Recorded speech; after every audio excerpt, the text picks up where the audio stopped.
जय हिंद, जय भारत दोस्तों। फिर एक बार मेरे चैनल में आपका पुनः हार्दिक स्वागत है। अगर आप फेलियर को अटेंशन नहीं देंगे तो आपको कभी भी सक्सेस नहीं मिलेगी। हाँ जी दोस्तों, यदि आप 11th जेड यूटी ICR की तैयारी करते हो तो मैं आज आपके लिए लेकर आया हूँ ओलारी कल्चर के बारे में संपूर्ण जानकारी, जो कि आज इस वीडियो में समझेंगे। यदि दोस्तों आप मेरे चैनल में पहली बार आए हो तो चैनल को सब्सक्राइब कर बेल आइकन को प्रेस कर देना। जी हाँ दोस्तों, जैसे कि आप ओलारी कल्चर के संपूर्ण बेसिक लेकर आया हूँ, जो कि मोस्ट इंपॉर्टेंट क्वेश्चन है 11th 12th के अंदर। तो मोस्ट इंपॉर्टेंट रहेगा Z UT ICR BHU supervisor पशु परिचय ETC एग्जामों के लिए मोस्ट इंपॉर्टेंट क्वेश्चन है। आपका ज़्यादा समय बर्बाद ना करते हुए आज की क्लास चालू करते हैं। जय हिंद, जय दोस्तों। आइए हमारी क्लास के अंदर स्टार्ट करते हैं। ओलारी कल्चर सब्जियों का वर्गीकरण चालू करेंगे। ओलारी कल्चर है मोस्ट इंपोर्टेंट बेसिक करेंगे, जो कि जीरो से हीरो बनने के लिए हम ओलारी कल्चर, जो कि ओलारिस और कल्चर दो भागों में बनता है। ओलारिस और कल्चर किसमें भागों में बनता है? दो भागों में बनता है। ओलारिस का अर्थ होता है साग और सब्जी। क्या साग और सब्जी मतलब सब्जियों का वर्गीकरण क्या कहलाता है? ओलारी कल्चर कहता है। पॉट हर्विस इंग्लिश में कहता है साग और सब्जियों को पॉट हर्विस। कल्चर कल्टीवेशन मतलब खेती करना, कल्टीवेशन यानी खेती करना। कल्चर वर्ड निकला कल्टीवेशन से। फिर है मोस्ट इंपोर्टेंट, यहाँ से एक क्वेश्चन तो फिक्स है, जेड के अंदर पूछा ही जाता है। 11th और 12th के अंदर तो पूछा जाता है, साथ ही जेड के अंदर भी पूछा जाता है, जो कि अभी विश्व में सब्जी उत्पादन का प्रथम स्थान कौन है? चीन है। विश्व में सब्जी उत्पादन कहाँ होता है? सबसे ज़्यादा सब्जी उत्पादन जो कि चीन में होता है। सेकंड स्थान पर है जो कि भारत है। सब्जी उत्पादन में सेकंड स्थान कौन है? जो कि भारत है। और उसके बाद है भारत में सर्वाधिक सब्जी उत्पादकता वाला जिला कौन सा है? जिला नहीं, राज्य है यूपी है। और उसके बाद है भारत में सर्वाधिक उत्पादकता, यह है उत्पादन और यह है उत्पादकता। मतलब उत्पादन और उत्पादकता में क्या अंतर होता है? उत्पादन कहाँ होता है? जहाँ सब्जियों का उत्पादन होता है, और उत्पादकता मतलब वहाँ की सब्जी का दूसरे देश में भेजना उत्पादकता कहलाता है। जी हाँ दोस्तों, उत्पादन और उत्पादकता में आपको अंतर पता चल गया होगा। यूपी और तमिलनाडु में होता है। उसके बाद होता है भारत में कुल सब्जी उत्पादन होता है। कुल सब्जी उत्पादन कितना होता है? 204 मिलियन टन होता है, जो कि सब्जी उत्पादन होते हैं। भारत में सब्जी उत्पादन का कुल क्षेत्र है 11.28 मिलियन हेक्टर। उसके बाद है परवल, लौकी, मिर्च, और इसके साथ ही एक और जोड़ देना है आलू। आलू में क्या होते हैं? सफेद पुष्प होते हैं। आलू, परवल, लौकी, मिर्च, ये सफेद पुष्प लगते हैं। ठीक है। कुर्सी फेरी और ब्रेसिकेसी में क्या होता है? स्कूल में पीले पुष्प लगते हैं। ब्रेसिकेसी और कुर्सी फेरी में आपको बताऊंगा, जिसमें फूल गोभी, पत्ता गोभी, गांठ गोभी, मूली इत्यादि आते हैं, जो ब्रेसिकेसी में आगे पढ़ेंगे डिटेल से। जी हाँ दोस्तों, आगे की क्लास चालू करते हैं। अब मैं पढ़ाऊंगा आपको बॉन्टिकल नेम, जो कि मैंने आपके लिए अच्छे से नोट्स तैयार करके लेकर आया हूँ, जो कि बहुत ही ज़्यादा इंपॉर्टेंट है। ऐसे नोट्स हर किसी को नहीं मिलते हैं नसीब से। मैंने आपके लिए अच्छे से नोट्स बनाए हैं, जो कि आप देख सकते हो। इस प्रकार अभी चालू करते हैं। सब्जियों का नाम, इसका यहाँ बॉन्टिकल नेम है, यहाँ इसका कुल है, यहाँ इसका गुणसूत्र है। टमाटर का क्या नाम होता है? लाइकोपर्सिकम एंस्कुलेरम। याद रखना, लाइकोपर्सिकम एंस्कुलेरम वर्ड पर ध्यान रखना। क्या है? लाइकोपर्सिकम एंस्कुलेरम। फिर है आलू, सोलेनम ट्यूबरेसम। बैंगन, सोलेनम मेलोंजेरा। मिर्च, कैप्सिकम एनम। कुल क्या है? ये सारी कुल है सोलेनेसी की, और गुणसूत्र है इसमें से आलू में कितना होता है? 48 होता है, सब में 24 होता है, याद रखना। उसके बाद आता है प्याज और लहसुन। प्याज का वानस्पतिक नाम है एलियम सेपा और एलियम सेटाइवा। प्याज का एलियम सेपा, लहसुन का एलियम सेटाइवा। कुल कौन सी है? एलिएसी। कुल कौन सी है? एलिएसी है। 2 1 = 16 और 2 1 = 16। गुणसूत्र दोनों के कितने होते हैं? गुणसूत्र दोनों के 16 होते हैं। ठीक है। फिर आता है भिंडी। भिंडी को क्या कहते हैं? ओकरा कहते हैं, लेडी फिंगर कहते हैं। ठीक है। भिंडी को ओकरा, लेडी फिंगर दो नाम बोलते हैं। क्वेश्चन आ जाएगा, ओकरा का वानस्पतिक नाम क्या है? एबल मोस्कम एस्कुलेटम। क्या है? एबल मोस्कम एस्कुलेटम।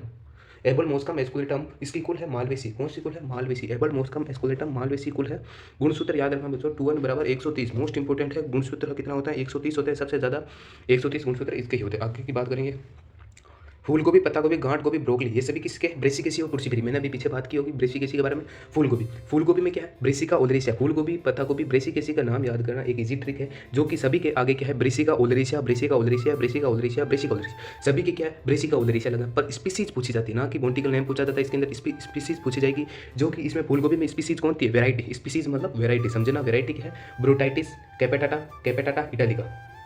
याद रखना, फूल गोभी ब्रोटाइटिस, पत्ता गोभी कैपेटाटा, गांठ गोभी कैपेटाटा, ब्रोकली इटालिका। गुणसूत्र याद रखना 18 कौन सी कुल है? ब्रेसिकेसी या कुर्सी फेरी कुल है, याद रखना। उसके बाद आगे चालू होता है। फिर आती है मूली और सलजम। ये भी कहाँ है? ब्रेसिकेसी के अंदर है। रेफिनस सेटाइवा और ब्रेसिका रापा। गुणसूत्र कितना? या एक सलजम है जिसका गुणसूत्र 20 है और सभी का 18 है। कौन सी फेरी में? कुर्सी फेरी है, ब्रेसिकेरी में। ठीक है। उसके बाद आगे आता है कुकुरबिटेसी फैमिली के अंदर, जो कि है वो खीरा। कुकुरबिटेसी फैमिली के अंदर है। कुकुरबिटेसी फैमिली के अंदर पूछा जाए तो कुकमिस स्टाइकस खीरे को, तरबूज कुकमिस मेलो, तरबूज सिट्रस लेटस, कद्दू कुकविटा मोसाटा, करेला मोमरेटिकस ओरंडिफोलिया, लौकी लेंजिनेरिया सिसरीरिया, तोरू लयुका कोटिफोलिया, परवल डाइकोट ट्राइकोसेंथस, ककड़ी ट्राइकोसेंथस, सिगोनिया, मटर पाइसम से टाइप। मटर ये लेग्यूमिनेसी में आ जाएगा। और यहाँ तक है ना, जो कि ककड़ी से लेकर खरबूज खीरा तक जो कि कुकुरबिटेसी का गुणसूत्र देख लेना, सबसे ज़्यादा 22 गुणसूत्र है। एक हीरे का 14 है, कद्दू का 40 है और खरबूजे का 24 है। उसके साथ साथ तोरू का 26 है और सभी का 22 गुणसूत्र है, याद कर लेना। ठीक है दोस्तों, आगे बात करते हैं मटर। मटर का क्या है? पाइसम सेटाइवम, ग्वारफली, साइमोप्सिस टेट्रागोनोलोबा। मोस्ट इंपोर्टेंटली पूछे जाने वाला क्वेश्चन है। ग्वार का वनस्पति का नाम क्या है? साइमोप्सिस टेट्रागोनोलोबा, अलग सा नाम है इसलिए मोस्ट इंपोर्टेंट रहता है। चंवला है विग्ना एकोटिफोलिया, मेथी है ट्राइगोनलम फेन्यूग्रिकम, चना है साइरस एरिटिनम। ये है साइसर, ना कि साइसर, साइसर एरिटिनम, थोड़ा सा कटआउट है। साइसर एरिटिनम में फैमिली कौन सी है? लेग्यूमिनेसी, इंग्लिश में कहते हैं फिबेसी। गुणसूत्र देख लो, गुणसूत्र क्या है? पहले का 14 है, मटर और ग्वारफली का पहले कितना है? 14। उसके बाद एक चौड़ा आ जाता है जिसको लोबिया कहते हैं। चौड़ा, लोबिया, चौड़ा मतलब चौड़ा को क्या कहते हैं? लोबिया, लोबिया, लोबिया। ठीक है, गुणसूत्र इसके 22 और सभी के 14, 22, 16 याद रखना। उसके बाद आगे गाजर कौन सा? गाजर डॉक्स केरोटा, धनिया के एरेंड्रस सपायो। कौन सी फैमिली? अम्बिलीफेरी कुल है। उसके बाद गुणसूत्र के कितना है? गाजर के 18 है, धनिया के 22 है। शकरकंद आइपोमियम बटाटस कौन सी कुल है? कॉन्वुलोसी है। शकरकंद के गुणसूत्र कितने हैं? 90। भिंडी के कितने थे? 130 के, इसके 90 थे। पालक में कौन थे? बीटा वुल्गरिस, चिनोपोडियस, 2n बराबर 18 गुणसूत्र है। बथुआ, चिनोपोडियस, एल्बम, चिनोपोडियस, 2n बराबर 18। इस सभी के अंदर जो भी मैंने अभी कराए हैं, इतने बॉन्टिकल नेम है, उसमें से 5 मोस्ट इंपोर्टेंट बॉन्टिकल नेम बताऊंगा जो पेपर में हर बार पूछे जाते हैं। एक तो आलू का है सोलेनम ट्यूबरेसम, और एक है प्याज का एलियम सेपा।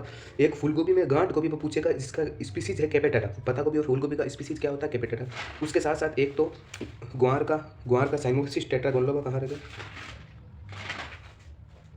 ग्वारफली साइमोप्सिस टेट्रागोनोलोबा मोस्ट इंपोर्टेंट है। चंवड़ा का भी मोस्ट इंपोर्टेंट है, विल्गना एक्वेंटिफोलिया। इसके साथ साथ शकरकंद का मोस्ट इंपोर्टेंट है जो कि पेपर में पूछा जाता है। इसके साथ ही आगे की क्लास चालू करते हैं। हाँ, अब पढ़ेंगे हम उत्पत्ति, मतलब उत्पत्ति एवं खाने योग्य भाग के आधार पर वर्गीकरण पढ़ेंगे। मतलब फलों के अंदर खाने योग्य भाग के आधार पर हम पढ़ेंगे। अभी पहले का हम पढ़ेंगे, जूम करता हूँ थोड़ा, दिखाई आसानी से होगा आपको कुछ।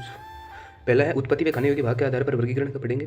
प्याज और लहसुन में खाने योग्य भाग क्या है? खाने योग्य भाग बल्ब और क्लोव है, खाने योग्य भाग ये है, और उत्पत्ति स्थल ये है। उत्पत्ति स्थल कहाँ है? दोनों का मध्य हिस्से है, और बल्ब और क्लोव है। ठीक है, उसके बाद आलू का दक्षिण अमेरिका है, खाने योग्य भाग कंद है जिसे ट्यूबर बोलते हैं। टमाटर में दक्षिणी अमेरिका है जिसे पेरू बोलते हैं, खाने योग्य भाग फल है।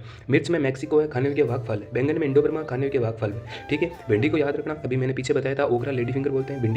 भिंडी उत्पत्ति स्थल है अफ्रीका, और खाने योग्य भाग है फल। ज़्यादातर फल है और कोई 1-2 चांस होंगे जिसके फल नहीं होंगे। ठीक है, पत्ता गोभी का मेडिटेरियन क्षेत्र जिसे भूमध्य सागरीय क्षेत्र बोलते हैं, उत्पत्ति स्थल। फूल गोभी में भूमध्य सागरीय, गांठ गोभी में भी भूमध्य सागरीय। इसका याद करने की एक ट्रिक बताऊंगा। फूल गोभी, पत्ता गोभी और गांठ गोभी में हेड, कड, नोब। हेड फूल गोभी में क्या होता है? दही के समान कड, मतलब वाइट जमा होता है ना, जिसे कड कहते हैं, मतलब दही में जमा होता है ना, कड। उसके बाद पत्ता गोभी को हेड कहते हैं और वो गांठ गोभी को नोब। भूमध्य सागरीय, गांठ गोभी को नोब, 3 है, मोस्ट इंपोर्टेंट है। सलजम का चाइना, मूली का यूरोप। उत्पत्ति स्थल है, खाने के भाग जड़ है। सलजम और मूली में जड़ी खावा। उसके बाद आता है कुकुरबिटेसी फैमिली में खीरे का क्या है? खीरे का भारत है। खरबूजे का उष्ण अमेरिका है, खरबूज का उष्ण अमेरिका है। कद्दू या टिंडा का उष्ण अफ्रीका, कद्दू का मेक्सिको, लौकी का उत्तरी अफ्रीका, तोरू का एशिया, परवल का भारत, ककड़ी का भारत, करेला का इंडो बर्मा। खाने के भाग क्या है? सभी का खाने के भाग क्या है? फल है। ठीक है, आगे देखते हैं। उसके बाद आता है मटर का मध्य एशिया है, खाने के भाग टेंडर सीड, मतलब मटर में बीज खाए जाते हैं इसलिए टेंडर सीड। कुंवारफली भारत में, पीड मतलब फली, ओड मतलब फली। चमड़ा अफ्रीका में होती है, ओड फली। मेथी भारत में होता है, पतिया। चना भी क्या होता है? भारत में होता है, लगभग चना भारत में होता है, और खाने के भाग क्या है? बीज है, ना कि बीज ही होगा खाने के भाग। तो गाजर अफगानिस्तान उत्पत्ति स्थल है, खाने के भाग जड़। धनिया भारत, पत्तियां, खाने के भाग। शकरकंद भूमध्य सागरी में, और फूलगोभी, पत्तागोभी, गांठ गोभी भूमध्य सागरी में, रूपांतरित जड़।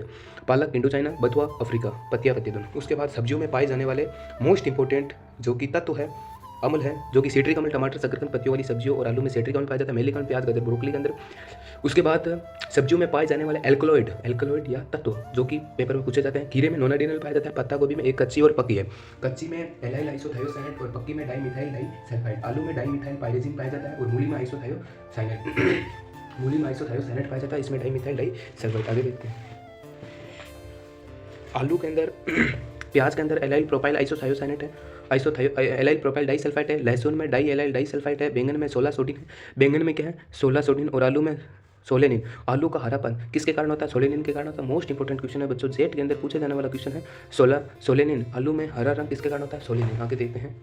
फिर आता है सब्जियों का वर्गीकरण पढ़ेंगे हम अभी की क्लास में, जैसे कि ठीक है दोस्तों, बैंगन का बॉन्टिकल नेम क्या नेम होता है? एबल मॉस्कम एस्कुलेटम भिंडी का नाम है जो कि मालवेसी कुल्स है। ठीक है दोस्तों, सब्जियों का वर्गीकरण में अब पढ़ेंगे। ठीक है, सब्जियों का वर्गीकरण जो कि एक वर्षीय है ना, एक वर्षीय जो कि खरीफ का, एक वर्षीय और खरीफ का क्या है एग्जाम्पल सेम सेम रहेगा। द्विवर्षीय और रबी का एग्जाम्पल कुछ कुछ सेम रहेगा। बहुवर्षीय और जायद का कुछ अलग अलग रहेगा। एक वर्षीय में क्या है, टमाटर बैंगन मिर्च, टमाटर बैंगन मिर्च, टमाटर बैंगन मिर्च याद रखना। इसके अंदर टमाटर बैंगन मिर्च 3 एग्जाम्पल फिक्स दोनों के, एक याद करना जो दोनों हो जाएगा। उसके बाद क्या है, इसमें लौकी करेला भिंडी, इसके अंदर भिंडी है जो कि इसके अंदर भिंडी, 4 एग्जाम्पल बहुत है। खरबूजा तरबूजा याद करो चल रहा है, इसमें एक वर्षीय में और इसमें नहीं आएगा। द्विवर्षीय में क्या है, प्याज मूली गाजर फूलगोभी पत्ता गोभी। रबी में क्या आएगा, रबी अक्टूबर से नवंबर में प्याज लहसुन पत्ता गोभी और फूलगोभी रबी में होता है। द्विवर्षीय में प्याज मूली गाजर फूलगोभी पत्ता गोभी। बहुवर्षीय और जायद में क्या होता है, ककड़ी हो गया, मतलब जो कि फरवरी और मार्च में उगाते हैं, ककड़ी खीरा लौकी टिंडा खरबूज तरबूज ये होगा। और बहुवर्षीय में लहसुन आलू परवल अदरक अरबी। उसके बाद आता है सब्जियों में पाए जाने वाले एल्कोलॉइड। एल्कोलॉइड मतलब ये भी मोस्ट इंपॉर्टेंट है, हमने पढ़े होंगे, आधे लारे पढ़े होंगे। बैंगन में सोलासोडिन, आलू में सोलेनिन, जैसे कि खरबूज में होता है एल्कोलॉइड पढ़े, या फिर सब्जियों के अंदर एल्कोलॉइड पाए जाते हैं कुछ। उससे पहले हम एक नाम पढ़ते हैं, ये एल्कोलॉइड है यहाँ पर। इसके अंदर पहले है क्लाइमेट्रिक और नॉन क्लाइमेट्रिक के बारे में समझेंगे। क्लाइमेट्रिक क्या होता है और नॉन क्लाइमेट्रिक क्या होता है। एक होता है क्लाइमेट्रिक एक होता है क्लाइमेट्रिक, याद रखना क्या होता है, एक क्लाइमेट्रिक होता है, एक नॉन क्लाइमेट्रिक होता है। बच्चों को कुछ बातें समझ में आती है और कुछ नहीं आती, इसके बारे में बताता हूँ। क्लाइमेट्रिक क्या होता है, ऐसे फल वृक्ष या फिर ऐसे सब्जी जिनको तोड़ने के पश्चात, मतलब पेड़ से क्या करा, तोड़ा और उसके बाद उसको पकाया जा सकता है, क्लाइमेट्रिक कहलाता है। क्लाइमेट्रिक में क्या होता है, जैसे खरबूज ने बेल से काचा तोड़ दिया, ठीक है, उसके बाद थोड़े दिन देखोगे आप उसका अंदर लाल लाल हो जाता है, मीठा हो जाता है, मतलब वह पक जाता है, तो कच्चे को पक्का कर देता है। उसके बाद टमाटर होता है, जैसे कि हम हरे कलर का टमाटर होता है, वह कच्चा होता है, उसको 2-3 दिन बाद रखते हैं तो वह पक जाता है, फिक्स है। यह क्लाइमेट्रिक होता है, मतलब जिसको तोड़ने के पश्चात पकाया जा सकता है। क्यों? क्योंकि इनके बाहरी परत में क्या होती है, इथाइलिन की मात्रा होने के कारण इसको पकाया जा सकता है। किसकी मात्रा याद रखना, इथाइलिन मोस्ट है, ऐसे कोई नहीं पढ़ाएगा बच्चों, जैसे कि मैं पढ़ा रहा हूँ, आपके लिए इतनी मेहनत कर रहा हूँ। चैनल को सब्सक्राइब करके बेल आइकन प्रेस कर देना, ये मेरी काम है। इथाइलिन होता है, ठीक है। उसके बाद आता है नॉन क्लाइमेट्रिक के बारे में। नॉन क्लाइमेट्रिक क्या होता है, इसका उल्टा, जिसको तोड़ने के पश्चात पकाया नहीं जा सकता, बस क्योंकि इथाइलिन की मात्रा नहीं होने के कारण तोड़ पश्चात पकाया नहीं जा सकता है। जैसे खीरा और कद्दू वर्गी हो गया, खीरा और कद्दू वर्गी में तोड़ने के पश्चात पकाया नहीं जा सकता। कद्दू वर्गी कौन सा होता है, हो गया, जैसे कि कुकुरबिटेसी फैमिली में कद्दू वर्गी आ गया, खीरा हो गया, खीरे में कौन सा एल्कोलॉइड पाया जाता है, नोनाडिनल, याद रखना, पीछे बताया था आपको, बोल मत जाना, नोनाडिनल। आगे की बात करें तो अब बात करेंगे पुष्पक्रम के बारे में। पुष्पक्रम, सब्जियों के पुष्पक्रम। रेशिम किसके होते हैं, मूली फूलगोभी और कद्दू वर्गी के क्या होता है, रेशिम क्या होता है, पुष्पक्रम होते हैं। रेशिम किस में होता है, मूली फूलगोभी कद्दू वर्गी के रेशिम होते हैं। और केटकेन पत्ता गोभी के होते हैं। और साइम पालक आलू बैंगन शकरकंद के कौन से होते हैं, साइम होते हैं। इसके साथ साथ साइमोज जो कि ब्रोकली के होते हैं। ब्रोकली क्या है, एक जंगली गोभी का भाग है। अम्बेल गाजर प्याज लहसुन। कैपिचुलम क्या होते हैं, सलाद। कैपिचुलम किसका होता है, सलाद का होता है। और रेसिमोज होता है फूलगोभी का, मोस्ट इंपॉर्टेंट है, 2 बार क्वेश्चन में आया हुआ है जेट के अंदर। रेसिमोज किसका होता है, फूलगोभी का होता है। फिर आता है परागण के आधार पर, हम पढ़ेंगे आज परागण के आधार पर फलों का वर्गीकरण, सब्जियों का वर्गीकरण। किसके आधार पर, परागण के आधार पर सब्जियों का वर्गीकरण।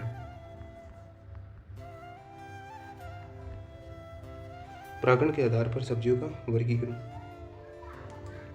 एनिमोफिल्स, एंटोफिल्स और जो कि है एक पेथोनोफिल्स, जो कि 2 है, जो कि एनिफिल्स और एंटोफिल्स है, जो कि मोस्ट इंपॉर्टेंट है, जो कि पेपर में दिया हुआ है। जो कि पालक और चुकंदर चौलाई है ना, जो कि एनियोफिल्स होता है। एनियोफिल्स मतलब वायु के द्वारा परागण होता है। एंटोफिल्स कीटों के द्वारा परागण। कीटों के द्वारा परागण प्याज शकरकंद बैंगन मिर्च में कीटों के द्वारा परागण। फिर आता है सब परागण, पर परागण और बहुधा परागण के बारे में पढ़ेंगे। परागण की क्रिया है के आधार पर वर्गीकरण। सब परागण में क्या आएगा, TMG, टमाटर मटर 0, ठीक है।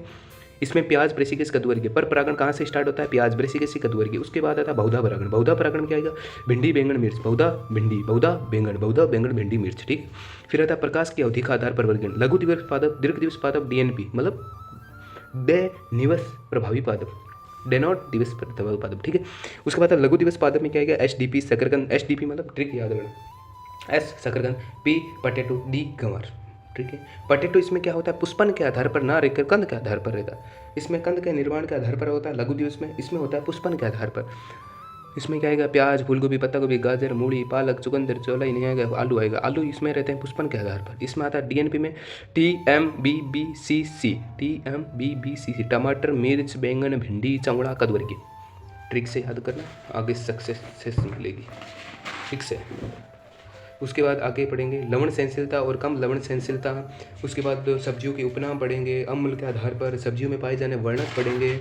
इसके साथ साथ हल्दी का पीला रंग किसके कारण होता है, प्याज में क्या पाया जाता है, बैंगन में क्या होता है। उसके बाद आलू के अंदर एक रोग भी आए हैं, जो कि मैंने बड़े बड़े सुंदर राइटिंग के लिए आपको मोस्ट इंपॉर्टेंट नोट्स बनाए हैं, जो कि आपको पढ़ाएंगे। आज की क्लास यहीं एंड करते हैं, इसके साथ साथ कल यहाँ से चालू करेंगे।